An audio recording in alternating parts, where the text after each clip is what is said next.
think it's rolling properly. It's been kind of hard getting this framed correctly. So it's story time, queens. Hello everyone, my name is Allie. If you don't know me, I'm considered the all pink monochromatic kawaii con.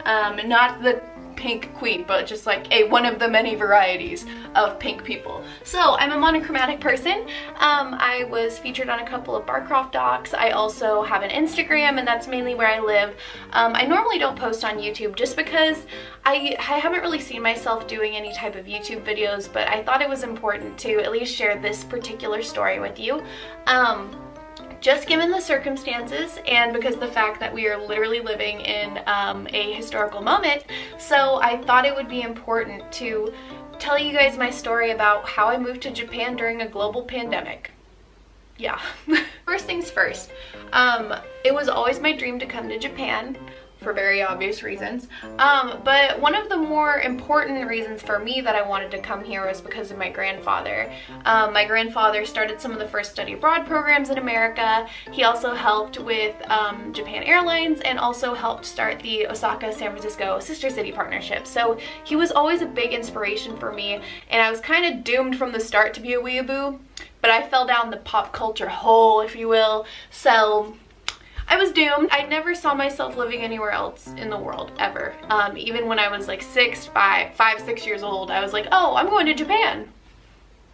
Yeah, I always wanted to move to Japan, and I knew how difficult it was gonna be. So first things first, I took the first steps, the first initiatives of moving to Japan, which is getting my college degree. I graduated in 6 years instead of 4 because I switched my major from music to art, just because I realized that I'm so bad at music theory and I'm very colorful. So I graduated with a Bachelor of Arts in the year of 2020. Need I say more? I graduated in 2020 with my art degree, and I already knew that I wanted to teach English here in Japan. So in high school, I picked up a 40-hour job. I worked 40 hours a week at a preschool teaching as a teacher aide. So I was able to pick up education skills as I wanted to, you know, progress into this field. And so it was always my plan to teach English here in Japan. You know, doing artsy stuff has always been fun, but I knew that was like one of the only, if not only, ways to do it yourself. So I bit the bullet and I got my TEFL, which is a bit, you're gonna want to get your TEFL if you want to teach English in Japan. Like, just trust me, do the TEFL. It's completely worth it. So I managed to do all the steps right. I went to college, I did my TEFL, and then job hunting season happened. For those of you who are unaware, job hunting season here in Japan is so incredibly freaking competitive. Holy shit. At the time I had pink hair, so I wore a lot of wigs, and I had to tone down the makeup. Always wear a suit when you're job hunting in Japan. If you don't wear a suit, what are you doing with yourself? Wear a suit, Missy Miller. You wear your suit. So I put on a suit, I put my hair in a ponytail, and I was like, okay, time to get a job. As I said before, it's very competitive to get a job here in Japan, especially considering the last, you know, since 1980 up until now, this happened. You know what I mean? This is kind of a new kind of competitive, which is fine. So I went in and I got rejected from a lot of jobs, and I had really shitty interviews, but I did have one that was really awesome with a really fun company, and they were in Eikaiwa, and I became really good friends with the recruiter. He really liked my energy, and I got hired in July. So up until July, my sister and I were moving states, so I got my big U-Haul, I had my nails, I was driving this U-Haul and dying inside because, oh my god, I'm driving a U-Haul. We made it to our next location, and at this point I was supposed to move in August to Japan, but because of the coronavirus, everything was kind of up in the air, and they had already issued their second state of emergency. If not, it was still the first, and so I was in limbo for a while. I unfortunately was, you know, sleeping on an air mattress up until November, and in November I got the worst news ever. I got the phone call that killed me. The entire company got COVID, the building shut down, and I lost my job. The one thing I wanted in this life, I lost.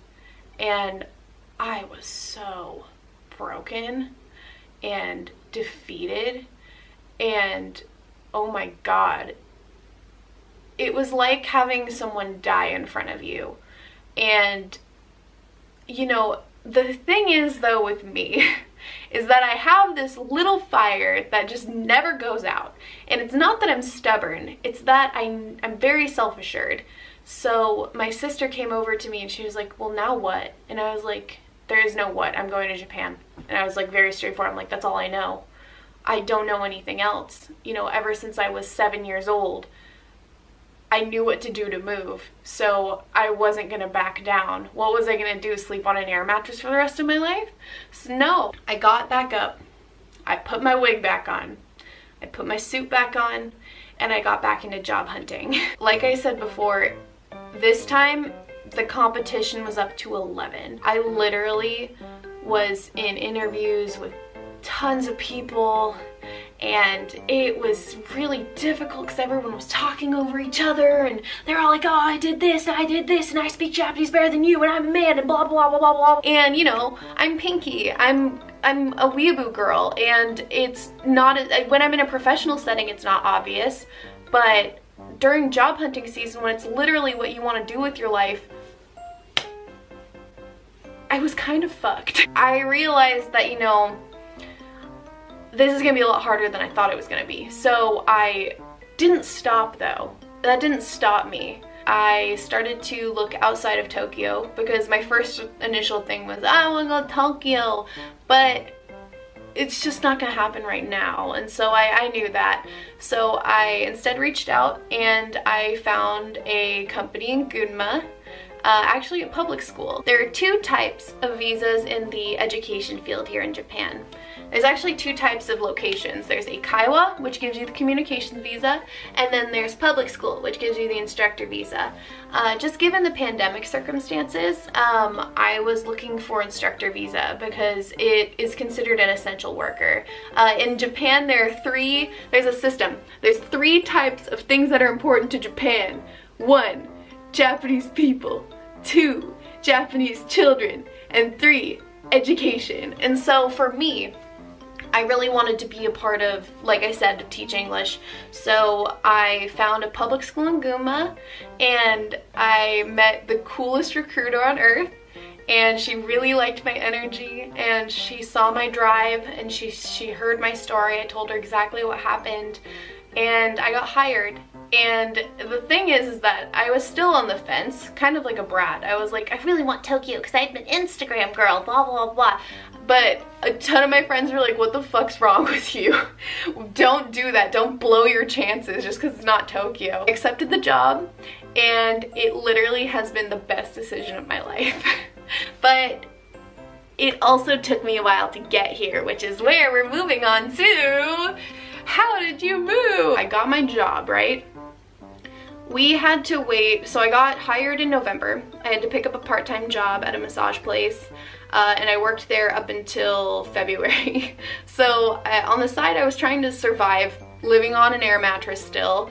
The grand total of months that I slept on an air mattress was 7. I slept on an air mattress for 7 months. I was working part-time on the side, and there was a state of emergency still in Japan. I think it was the second one at this point. And they weren't going to open borders until March 22nd. So my boss and I were talking. We're like, okay, well, what, I need to be there. This is public school. This is an Eikaiwa. Like, literally, if I'm not there, then no one's gonna learn. She was able to get the Board of Education to write me a letter stating that I was necessary to work at this location just because if I wasn't there, remember the things, it would be the downfall of Japanese education as we know it. So I literally knew the pressure. I knew, I understood. I had already received my, what was it, certificate of eligibility way the heck back in like December of that year. And so once I got this letter, she asked me to go to the consulate that we were living at. So I put on my suit again, This time my hair was blonde because I had to sacrifice my pink hair. It kills me that I don't have my pink hair, but it's okay. I literally am like 2020 Sharpay Evans. It's fine. Okay, guys. I dyed inside. I put my hair in a ponytail. I wore my suit. I put on my best basic girl makeup. I pretended that I knew nothing about Naruto. I literally was like, in my heart, I was like, this is my ninja way. But my outside said, Selena Gomez is my hero. I was able to get inside of the consulate, but I walked up to the door and I handed them my paperwork, and this was on March 7th, so we were about 15 days out from the borders being opened, but I had this letter. So I went straight to the consulate and they looked at my paperwork. I don't think they looked at my paperwork, but they looked up at me and they said, well, if you knew the answer, why did you come here? And me being me, I was like, died inside, like, oh my god, this sucks. So I was like, you know what, I don't know. They sent me away, and it wasn't until I checked the news a day later that I saw that Olympic athletes were being allowed into the country, and I was pissed. I wrote an incredibly long email, which I will leave a screenshot right here. Very professional though, and I was able to get an answer back. I got a phone call immediately, and they're like, yes, hello, are you Allison Jones? And I was like, yeah, that's me. And they're like, okay, well, we can make an exception, come to our office.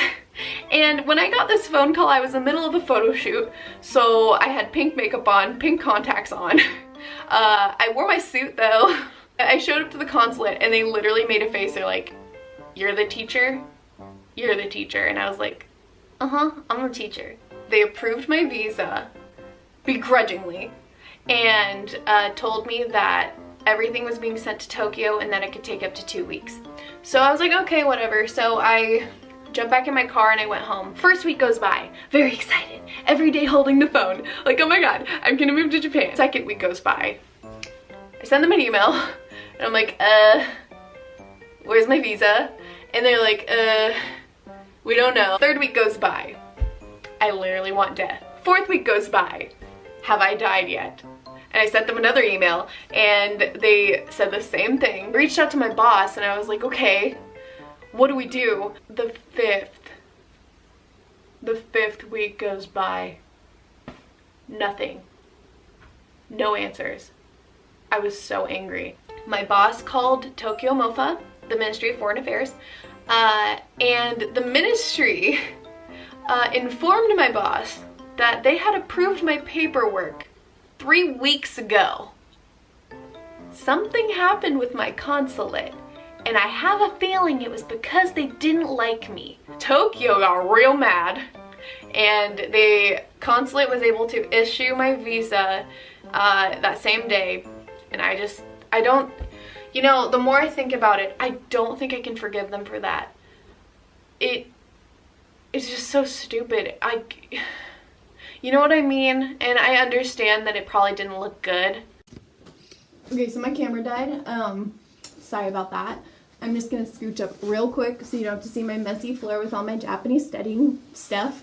So anyway, I know it was probably a bad look, and I know that they probably were expecting somebody who was legitimate about their hero being Selena Gomez, but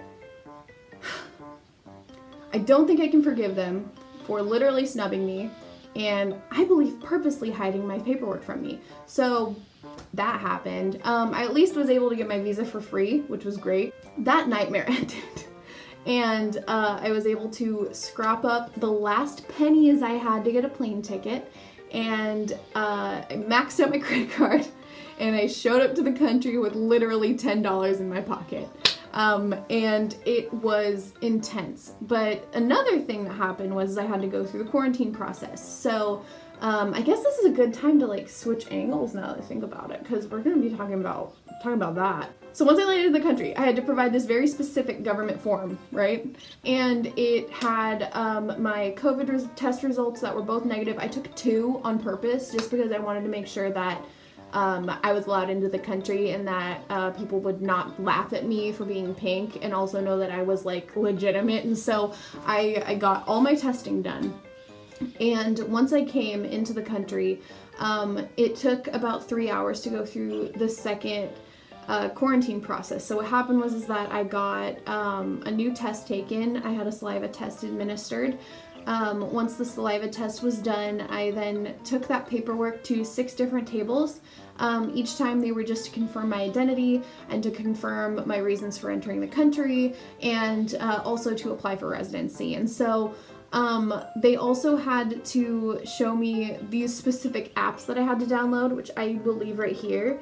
It was the overseas entrance person, which I have to check every single day. They also send you an email at 11 a.m. So I'll explain the quarantine stuff later since we're still living it.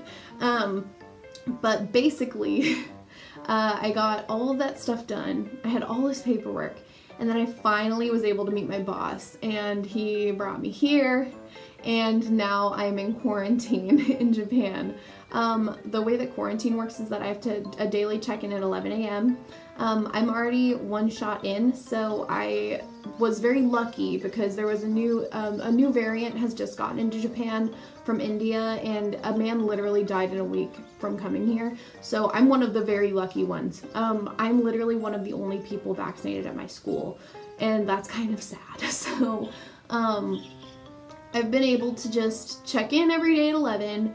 I'm allowed 1 walk a day. I might take it later. It's kind of rainy right now, but I've been in quarantine for about 11 days now, and it has not been easy. But I was able to get a lot of support from my friends on Instagram and my followers and my family, and it hasn't been the best time ever, though, being honest. Literally, this is just something that I wanted to share with you because a lot of people give up at the JET program. A lot of people give up after the 6th failed job interview. But if it's something you want and it's something you know you can do, I just don't want you to give up. If Pinky can make it through the pandemic, I just want to see you all come here and succeed. And it was so hard for me to get here. Literally, I took the easiest route of moving to Japan, and it became this nightmare. So the fact that I'm here is a blessing. You know, I might be a weeaboo girl, but I'm also a hard worker. And I know what I want, and I know what I want to do, and that's give back to Japan for everything that they gave me. And I want to do that in the most genuine way possible. But I just don't want to see you guys give up. I don't, you know. You see all these stories from people who literally like, oh, I went to college to move to Japan, but then like I got rejected from the JET program, and now I just, you know, I stayed in Pittsburgh.